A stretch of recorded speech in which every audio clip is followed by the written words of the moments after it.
Hey, what's up, guys? It's Shawn Realty here. Today, I'm going to show you one of the main reasons why you might have a big water issue, crawl space water issue, foundation issue, and I'm going to share with you which is that one. And I'm going to talk about it a little bit more, and I'm going to share with you what's going on for the real estate market, for the sellers and buyers out there, and we're thinking about too.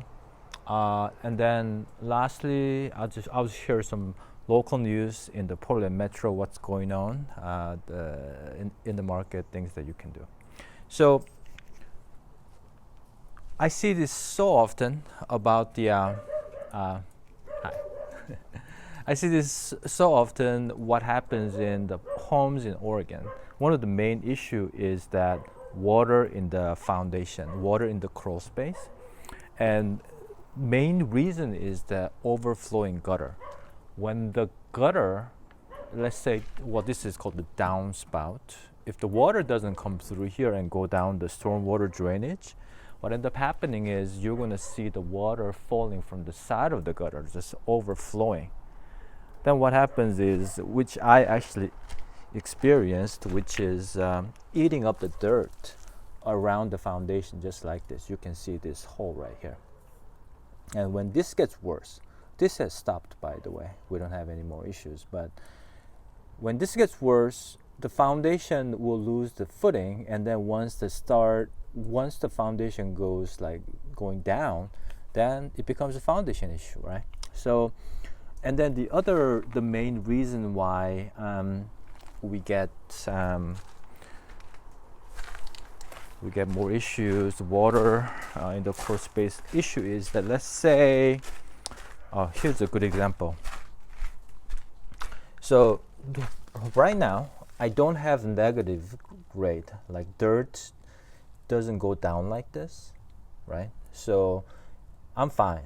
But when you see landscape like, hilly like this, and let's say the dirt comes down like this, negative grade toward the house, what ends up happening is when the gutter overflows, the water will go straight into this crawl space vent. This is the number one cause of the water issue under the crawl space. I don't have that. I have those nets. Those nets are important so that the rats don't go in. Anyways, right now I'm flat. You can kind of see the last year or the year before I cleaned the gutter, the water did overflow here. You can see this line here, the stone. But I check in the crawl space once a year for sure, or more often, to make sure that there's no water coming in. This is something that you want to check. And this is basically the main reason why we get so many like water in the crawl space. I see this so often during home inspections. It's like probably, I want to say, close to 20% of the homes have, they might be overshooting it. Definitely more than 10%. Like 1 out of 10 homes, definitely I see water in the crawl space, or the history of having water in the past. You can kind of see the silt and everything. But you want to check around your house, especially before winter comes, and make sure that the gutter is clean, so that it doesn't overflow from the side of the gutter. And make sure that your grade isn't negative and there's no other place that the water can go in. You could have, situation. A good example is that cover like this, because this section, as you can see, the vent is lower than the dirt. So having this guard is going to protect from water going into the crawl space vent, right? Well, I need to do some weeding here. Checking the vent covers, nets. Yeah, that's good. So I say about once a year, maybe every other year, depending on your location. Clean the gutters in Oregon is probably the most money-saving home maintenance that you can do. I can't think of anything better than that. So I do see a little bit of crack here. It's just like facade crack. Okay. Anyways, that's pretty much meat and potato of this video. Did I spend already 5 minutes? Ooh. Anyhow, I'll close it up soon, but let's see. I do have a list of things I want to talk about here.